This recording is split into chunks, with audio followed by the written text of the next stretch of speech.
한 주간도 평안히 잘 지내셨습니까? 예. 우리나라 사람들만큼 내 집 마련에 대한 열망이 큰 사람들도 그렇게 많지 않은 것 같습니다. 사실 어차피 우리가 이 땅에 와서 몇 년을 살다가 가더라도 모든 것을 다 잠시 빌려서 사용하다가 가는 것인데, 그래도 내 집 하면 뭔가 조금 안정감도 있고 포근함도 있고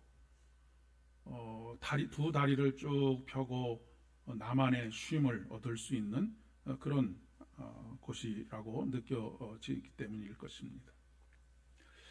여행을 떠났다 오면 더더욱 절감하게 됩니다. 내 한 몸 늘 수 있는 내 집, 그것이 평수가 몇 평이냐 하는 것과 상관없이 아주 작은 공간이라고 해도 내 한 몸 늘 수 있는 그곳은 참으로 우리의 삶에 있어서 중요한 공간인 것 같습니다. 이것이 투기의 수단이 되어서 많은 사람들에게 상처를 남기기도 하고 하는 것은 참 안타까운 일이 아닐 수가 없습니다. 우리의 예배당도 마찬가지라고 생각이 듭니다. 휴가 때 다른 교회에 가서 예배를 드리면 뭔가 굉장히 어색하고 예배를 드려도 예배를 드린 것 같지 않은 그런 생경함이 있습니다. 아무리 예배당이 웅장하고 수많은 좋은 그 기계들을 가지고 최상의 그런 모습으로 예배를 드린다 하더라도 내 교회가 아니면 가질 수 없는 그런 그 안정감과 따뜻함, 이런 것들이 있습니다.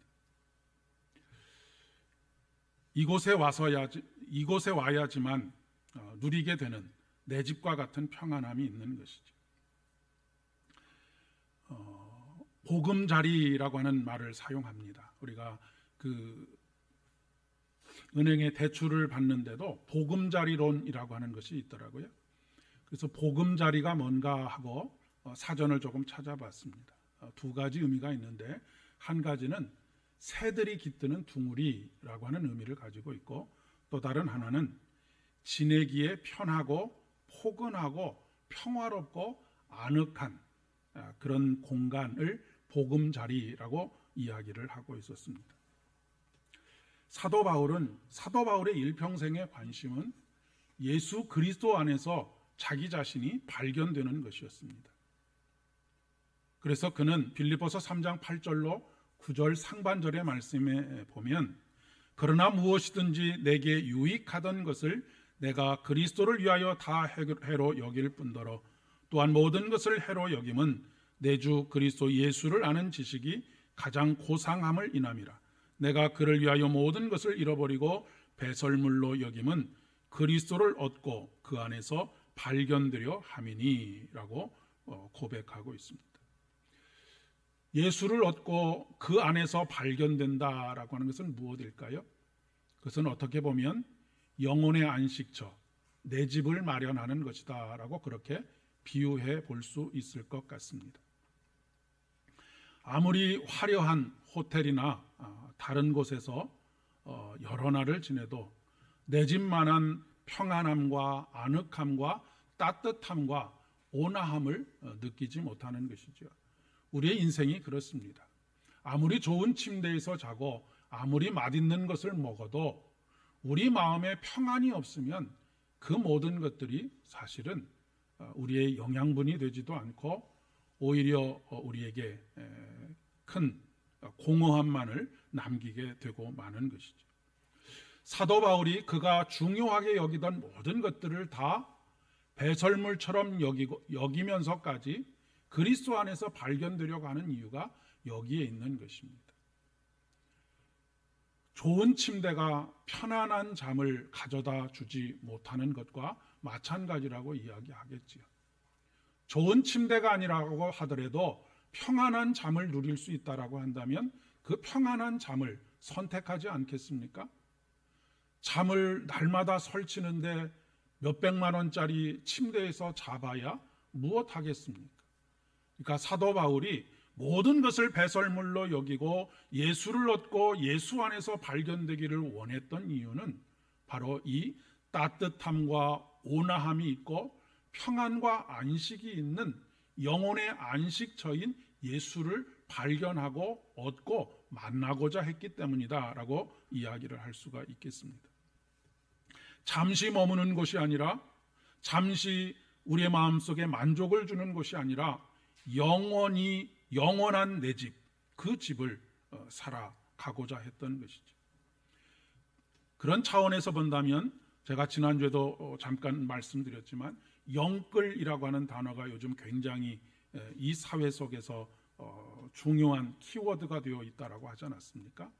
어떤 면에서 보면 사도 바울은 자신의 영원한 집을 소유하기 위해서 모든 것을 다 끌어서 그렇게 거기에 올인했다라고 이야기할 수가 있겠습니다. 모든 것을 다 잃어도 예수를 얻고 예수 안에서 발견되기를 갈망했던 것이죠.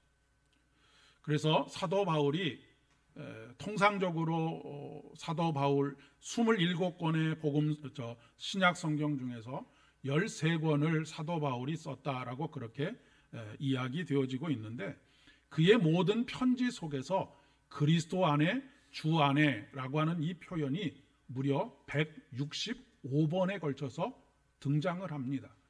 그러니까 그의 모든 삶의 초점과 사역의 초점과 신앙생활의 초점이 어디에 맞춰져 있느냐면 더 큰 교회를 짓고 더 많은 것들을 얻고 하는 것에 초점이 맞춰져 있었던 것이 아니고, 어떻게 하면 그리스도 안에, 어떻게 하면 주 안에 예수를 얻고 그 안에서 살아갈 수 있을까에 모든 초점이 맞춰져 있다라고 하는 것이죠.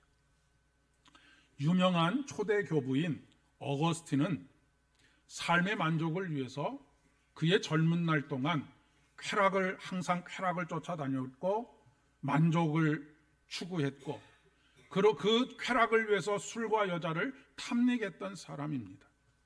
그러나 그러면 그럴수록 그 마음이 불안하고 답답하고 그 마음에 채워지지 않는 공허함이 있었음을 그는 그의 고백록에서 고백하고 있습니다. 그러던 그가 예수님을 만나고 비로소 삶의 진정한 안식과 영혼의 만족을 얻게 되었음을 고백하고 있죠.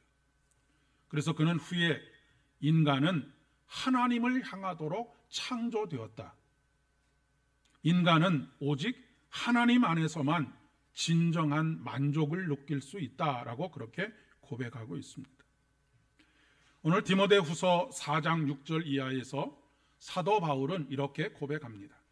전제와 같이 내가 벌써 부어지고 나의 떠날 시각이 가까웠다라고 고백하고 있습니다. 전제와 같이 부어졌다라고 하는 것은 포도주가 단 한 방울도 남김없이 모두 다 쏟아 부어졌다라고 하는 그런 의미입니다. 그는 이제 우리 주님께서 예비하러 가신 영원한 집을 눈앞에 두고 있습니다. 그리고 사도 바울은 그 집을 생각하기만 하면 지금 느껴지는 따뜻함, 온화함, 평온함, 포근함, 이런 것들을 지금 현재 느끼고 있고 누리고 있다라고 하는 것이죠. 이것이 바로 종말론적인 삶이다라고 하는 것을 제가 계속해서 여러분에게 말씀을 드립니다. 영원한 집을 눈앞에 둔 사람처럼 오늘이 마지막 날로 그 날을 이제 직접 눈으로 목격할 그런 시각에 있는 사람으로서 오늘을 살아가는 것, 그것은 바로 우리의 마음속에 따뜻하고 온화하고 평화롭고 포근한 보금자리를 누리면서 살아가는 것이라고 하는 것입니다. 오늘 시편 84편의 말씀에 보면 시인은 그 안식과 평안과 만족을 얼마나 갈망했던지 여호와의 궁정을 사모함으로 쇠약하며 라고 고백하고 있습니다.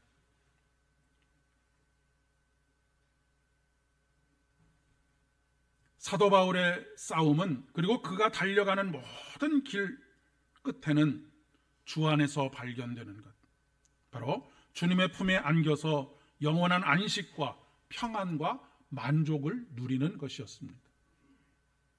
우리가 갓난아기가 젖을 충분히 빨고 엄마의 품에 안겨 있을 때 이 세상 그 어떤 것이 가져다주는 만족과는 비교할 수 없는 만족의 상태 속에서 깊이 고난잠을 청하는 것과 마찬가지라고 이야기할 수 있습니다. 엄마 젖을 충분히 섭취하고 엄마의 품에 안겨 있을 때 아무리 비바람이 치고 천둥 번개가 쳐도 아기는 엄마 품에서의 평안을 누릴 수 있는 것과 마찬가지로 저와 여러분 또한 이 세상의 수많은 폭풍우와 여러 가지 경랑과 여러 가지 삶의 어려움 속에서도 오직 주님 안에서만 누릴 수 있는 삶의 평안과 만족과 따뜻함과 온화함들을 매일매일 경험하면서 살아가실 수 있기를 진심으로 축복합니다. 하나님께서는 우리에게서 모든 폭풍우와 고난과 어려움들을 제거해 주시는 것이 아니라 그런 어려움 속에서도 우리가 우리의 마음을 잃지 않고 우리가 우리의 마음이 좌절하거나 절망하지 않을 수 있도록 늘 품어주시고 안아주시고 그 안에서 참된 평안과 영혼의 소생을 허락해 주시는 분이시기 때문에 그렇습니다. 오늘 시편 84편의 저자 또한 여호와의 전을 사모하는 그의 간절함을 노래하고 있습니다. 조금 전에 말씀드린 것처럼 여호와의 궁정을 사모하여 쇠약하며, 그런데 누구에게 하나님께서는 좋은 것으로 허락해 주신다고 말씀하십니까? 사모하는 자에게 좋은 것으로 채워주신다라고 말씀하십니다. 우리들의 심령이 하나님을 향한 갈급함이 크면 클수록 더 큰 은혜를 부어주시는 것이죠. 더 큰 은혜를 위하여서 담을 그릇을 준비하면 준비할수록 더 많은 은혜를 담을 수 있는 것과 마찬가지입니다. 이 시편 84편의 저자는 예루살렘 성전이 파괴되는 것을 목도한 사람입니다. 그리고 그곳을 떠나서 강제로 그곳에서 끌려서 바벨론 땅에서 살면서 날마다 눈물로 그 성전을 그리워하고 있는 그런 사람입니다. 그는 다시 하나님의 성전에서 예배할 수 있기를 갈망하고 있습니다.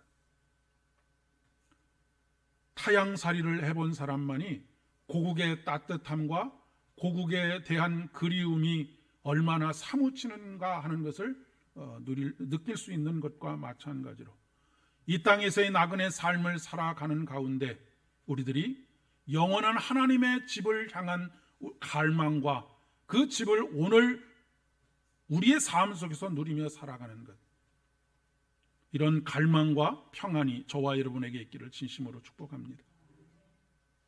시인은 주의 집에 사는 자들의 복에 대해서 노래하고 있습니다. 주께 힘을 얻고 그 마음에 시온의 대로가 열려지는 사람. 여기서 말하는 시온의 대로는 무엇이냐면 예루살렘 성전을 향하여서 걸어가는 길을 말하는 것입니다.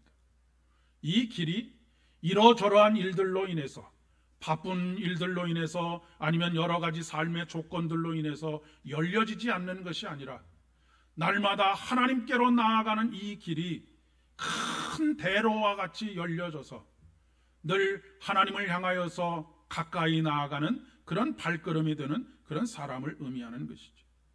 그런 사람에게는 어떤 복이 임하느냐면 눈물 골짜기를 지나갈 때에도 그곳에 많은 샘이 있을 것이며 이른 비가 복을 채워주나이다 라고 노래하고 있습니다.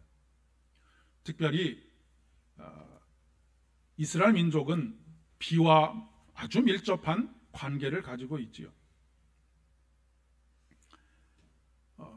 이른 비와 늦은 비, 이른 비는 파종을 위해서 반드시 필요한 비가 이른 비이고, 늦은 비는 열매들을 거두어들이기 전에 그 열매가 더욱더 탐스럽고 그 풍요로운 열매들로 맺혀질 수 있도록 위해서 필요한 비입니다. 오늘 예레미야 선지자는 그렇게 이야기하고 있지요. 이방인의 우상 가운데 능히 비를 내리게 할 자가 있나이까? 하늘이 능히 소나기를 내릴 수 있나이까? 우리 하나님 여호와여 그리하는 자는 주가 아니시나이까? 그러므로 우리가 주를 앙망하옵는 것은 주께서 이 모든 것을 만드셨음이니이다. 그렇게 고백하고 있습니다. 우리에게 살 수 있도록, 파종할 수 있도록, 소망을 잃지 않고 씨를 뿌릴 수 있도록, 그리고 그 열매들을 거두어들일 수 있도록 하는 분, 그분은 오직 우리에게 은혜의 단비를 내려주시는 우리 하나님밖에 그 누가 있습니까? 라고 하는 고백인 것입니다. 이스라엘 백성들이 하나님을 멀리 떠났을 때 이스라엘 땅에는 비가 멈추었습니다. 여러분이 잘 아시는 것처럼 엘리사가 하나님 앞에 기도했을 때 3년 동안 하나님께서 비를 허락하지 않으셨던 것을 여러분이 알고 계십니다. 그런데 다시 엘리야가 하나님 앞에 간절히 기도하고 바알과 아세라 선지자 850명과의 싸움에서 이겼을 때에 하늘의 문이 열리고 작은 구름이 큰 구름을 이루고 그곳에서 감당할 수 없는 하늘의 비가 쏟아져 내렸던 것을 우리는 기억합니다. 우리가 하나님의 은혜 가운데 살아가기 위해서는 그분의 강물같이 흘러넘치는 그 은혜가 우리의 삶에 넘치기 위해서는 멀어졌던 우리의 마음이, 하나님과 멀어졌던 우리의 마음이 다시 하나님을 향해야 하고 다시 하나님께 열려져야 하며, 우리가 하나님 앞에 회개하고 간절히 기도하게 될 때에 그동안 닫혀 있음으로 말미암아서 이 땅에 메말라 있던 우리의 영혼들이 하늘의 문이 열림으로 말미암아 은혜의 강물이 쏟아지게 되는 놀라운 은혜가 있게 될 것이라고 하는 것을 말씀하고 있는 것입니다. 예수님께서 포도나무 비유를 통해서 나는 포도나무요 너희는 가지라, 그가 내 안에 내가 그 안에 거하면 사람이 많은 열매를 맺나니 나를 떠나서는 아무것도 할 수 없음이라 라고 말씀하고 계시지 않습니까? 너희가 내 안에 거하고 내 말이 너희 안에 거하면 무엇이든지 원하는 대로 구하라, 그리하면 이루리라 또한 말씀하십니다. 통상적으로 종교라고 하는 그 단어를 영어 단어로 찾아보면 릴리전이라고 하는 단어를 씁니다. 그런데 이 릴리전이라고 하는 단어는 통상적으로 우리가 종교에서 모든 종교를 다 의미하는 것처럼 생각하지만, 이 릴리전이라고 하는 단어의 어원을 살펴보면 이것이 굉장히 기독교적인 언어라고 하는 것, 기독교적인 용어라고 하는 것을 우리가 알 수 있습니다. 이 릴리전이라고 하는 단어 자체가 본래 기독교적이고 유일신적인 사고에 초점을 맞추고 있기 때문에 그렇습니다. 릴리전에서 앞에 리라고 하는 것은 다시라고 하는 의미를 가지고 있습니다. 그리고 리전에서 리오라고 하는 단어, 그것이 어원인데 이것이 어떤 의미를 가지고 있느냐면 주어 올리다, 연결하다라고 하는 의미를 가지고 있습니다. 그러니까 이 릴리전이라고 하는 단어의 뜻은 뭐냐면 다시 연결하는 것입니다. 끊어졌던 것을 다시 연결하는 것, 다시 묶는 것입니다. 이것이 가지고 있는 의미는 이전에 하나님과 하나가 되었던, 하나로 결속되어 있었던 인간이 중도에 어떤 잘못으로 인하여서 갈라졌다가 다시 잃어버린 하나님과 결속하게 되는 것을 의미하는 것이 바로 종교라고 하는 이 단어 속에 담겨져 있는 언어라고 하는 것입니다. 그렇기 때문에 다시 말해서 종교라고 하는 것은 인간이 죄로 인해서 잃어버렸던 하나님을 다시 찾는 것입니다. 이 말은 우리가 신앙생활 혹은 종교생활이라고 할 때 우리의 삶의 초점이 어디에 맞춰져 있어야 하고 우리 신앙생활의 초점이 어디에 맞춰져야 하는가라고 하는 것을 이야기해주고 있는 것이죠. 여러 가지 삶으로 인하여서 삶의 분주함이나 문제들로 인해서 하나님과 단절되었던 관계가 다시 묶어지는 것, 다시 연결되어지는 것, 이것이 바로 우리 신앙생활의 핵심이라고 하는 것을 말씀하고 있는 것입니다. 여러분이 잘 아시는 것처럼 수도꼭지에 연결되어 있었던 호스에서 물이 나오지 않으면 가장 먼저 살펴봐야 할 것이 무엇입니까? 수도꼭지가 열려져 있는지, 호스가 수도꼭지와 연결되어 있는지를 가장 먼저 살펴봐야 하지 않겠습니까? 예레미야 선지자는 하나님을 떠난 인생, 죄 가운데 있는 인생의 처참함을 고발하고 있습니다. 예레미야 14장 7절의 말씀에 보면 여호와여 우리의 죄악이 우리에 대하여 증언할지라도 주는 우리 이름을 위하여 일하여 주십시오 라고 간구하고 있습니다. 우리의 타락함이 많기 때문입니다. 우리의 죄악이 우리의 삶에 대해서 증언할지라도 주는 우리를 위해서 일하시는 것을 멈추지 말고 계속해서 구원의 은혜를 베풀어 달라고 하는 간구입니다. 예레미야는 우리 민족이 어찌하여 이 땅에서 거류하는 자같이 하룻밤을 유숙하는 나그네와 같이 하시나이까 라고 탄식하고 있습니다. 지금 이 상태가 어떤 상태입니까? 보금자리를 잃어버린 상태입니다. 나그네와 같이 또한 하룻밤을 어디에서 들판에서 유숙하는 사람과 같은 그런 자신들의 신세에 대해서 이야기하고 있는 것입니다. 그런데 예레미야는 그것이 하나님과의 완전한 단절을 의미하는 것이 아니라고 하는 것을 그의 마음속에 고백합니다. 그래서 오늘 설교의 제목에 삼은 것처럼 여호와여 주는 그래도 우리 가운데 계시고 우리는 주의 이름으로 일컬음을 받는 자이오니 우리를 버리지 마옵소서라고 간구하고 있습니다. 하나님께서는 우리가 죄악 가운데 있을지라도, 우리가 하나님을 멀리하는 가운데 있을지라도 오히려 그런 상황 속에서도 그래도 우리 가운데 계시고 우리를 버리지 말아달라는 간구인 것이죠. 지금 이스라엘 민족의 상황은 어느 개인의 잘못이 아닙니다. 나는 예외가 아니다라고 말할 수 있는 사람이 아무도 없는 그런 상황인 것이죠. 예레미야는 오늘 말씀에서 처음부터 끝까지 우리의 죄악에 대해서 고백합니다. 이 나라가 멸망당하게 된 것은 누구누구의 잘못이라고 그렇게 꼭 집어서 말하지 않고 우리 모두가 하나님 앞에 죄를 범했기 때문입니다. 그런데 사실 이것이 당연한 것처럼 생각하지만 우리는 그 죄악을 잘 깨닫지 못합니다. 나는 아주 좋은 사람은 아니어도 그나마 나쁜 사람은 아니라고 생각하지요. 그래서 이 시대의 죄악과 허물이 나의 책임은 없고 다른 사람에게 있다라고 생각하는 사람들이 굉장히 많습니다.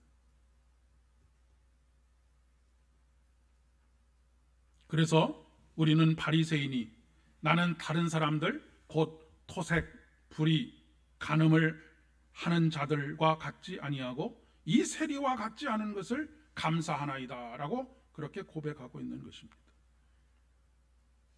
우리들의 기도도 그러하지 않은가 싶습니다. 나는 일해에 2번씩 금식하고 또 소득의 11조를 드리나이다. 사실 목사나 교회의 지도자들이 빠지기가 가장 쉬운 함정이기도 하지요. 나는 무엇을 하고 있으니, 나는 어떠한 죄악을 범하지 않고 있으니, 이 시대의 죄악은 나의 책임이 아닌 것처럼 생각하기가 쉽다라고 하는 것입니다. 그러나 세리는 스스로가 죄인인 것을 압니다. 늘 죄책감에 시달리고 있고 그 걸음을 멈추지 못하는 것을 안타까워하고 한탄합니다. 그래도 목구멍이 포도청이라고 먹고는 살아야 되겠다라고 하는 동기에서 그 일을 계속하고 있을지도 모르겠습니다. 그뿐만 아니라 더 갖고 싶은 욕망 때문에 그 길을 멈출 수 있는 힘이 없었던 것이기 때문일 수도 있겠습니다. 우리가 세리처럼 살아야 한다라고 하는 말을 하는 것이 아닙니다. 자신의 연약함과 스스로의 죄인됨을 깨닫는 사람, 하나님이여 불쌍히 여기소서 나는 죄인이로소이다 라고 고백하는 사람, 즉 심령이 가난한 사람, 그 사람에게 하나님의 복이 임하는 것입니다. 그리고 마침내 그 품 안에서 평안과 안식과 만족으로 노래하게 되는 것이죠. 사랑하는 여러분, 하나님께서는 우리가 죄인이기 때문에 멀리하지 않으십니다. 우리가 하나님을 멀리하는 것뿐이지 하나님께서는 우리를 멀리하지 않으십니다. 오히려 더 가까이 우리에게 다가오십니다. 왜요? 우리가 지금의 죄악에서 더 앞으로 나가서 완전히 사망에 이르게 될까 봐 우리 곁에 더 가까이 다가오셔서 우리의 발걸음을 지키시고 우리의 모든 것들을 이끌어 주시고 인도하시는 분이신 것이죠. 예레미야 선지자가 여호와여 주는 그래도 우리 가운데 계시고 우리는 주의 이름으로 일컬음을 받는 자이오니 우리를 버리지 마옵소서라고 간구하는 이유가 바로 여기 있습니다. 바리새인은 자신의 결핍을 깨닫지 못하기 때문에 의지하지 않습니다. 우리는 우리의 결핍을 인정할 때 비로소 하나님의 긍휼에 호소할 수가 있는 것이죠. 우리가 바리새인과 같이 되지 않는 오직 유일한 길은 끊임없이 자기를 하나님 앞에서 낮추는 것입니다. 그리고 하나님의 도우심이 없이는 살아갈 수 없는 존재인 것을 매일매일 깨닫는 것이죠. 물론 신앙생활을 하면서 우리 자신이 낮은 마음, 겸손한 마음으로 살고자 하는 마음을 가지지 않은 분들은 흔치 않을 것입니다. 하지만 여전히 우리는 어느새 나도 모르는 사이에 스스로 다른 사람보다 나를 낮게 여깁니다. 자신을 높이는 것이죠. 인정받고 싶은 욕구, 그리고 더욱 돋보이고 싶은 욕구를 버리지 못합니다. 오히려 다른 사람들이 인정받을 때 우리는 부러움에 불평과 불만을 토로하기도 하죠. 앞에서 기독교 신앙이라고 하는 것은 끊어졌던 것, 단절되었던 것을 다시 연결하는 것이라고 말씀드렸습니다. 사도 바울이 나의 달려갈 길을 다가고 믿음을 지켰으니 라고 하는 고백이 바로 이런 고백입니다. 여러분, 믿음을 지킨다라고 하는 말이 가지고 있는 의미가 무엇이겠습니까? 하나님과 연결된 것이 끊어지지 않고 인생의 마지막 순간까지 달려왔다라고 하는 그런 이야기입니다. 성경은 이것을 충성이라고 그렇게 말씀하십니다. 단순히 이러저러한 일들을 쉼없이 많이 하는 것이 충성이 아니라 관계에 충성하는 것입니다. 내가 죽도록 충성하라, 그러면 생명의 면류관을 내게 주리라. 사랑하는 여러분, 우리에게 주어진 가장 중요한 사명은 무엇이냐면 하나님과의 관계가 끊어지지 않는 것입니다. 그리고 그 관계가 더욱 단단하게 결속되는 것입니다. 저와 여러분의 인생 길이 끝까지 믿음의 길이기를 진심으로 축복합니다. 우리가 운동화 끈을 다시 단단히 묶는 것처럼 매 주일 하나님을 예배하는 가운데 하나님과의 관계의 끈을 다시 단단하게 묶는 저와 여러분이 되실 수 있기를 진심으로 소망합니다. 하나님과의 관계의 끈을 단단히 묶고 우리가 여전히 달려가야 할 그 길을 믿음으로 달려가는 저와 여러분 되실 수 있기를 진심으로 축복합니다. 기도하겠습니다. 은혜가 풍성하신 참 좋으신 아버지 하나님, 오늘도 우리를 주님과 다시 묶어주시고 주님 없이는 살아갈 수 없는 사람들이라는 것을 깨닫게 하여 주신 것 진심으로 감사를 드립니다. 일주일의 삶 속에서 이러저러한 일들로 인하여서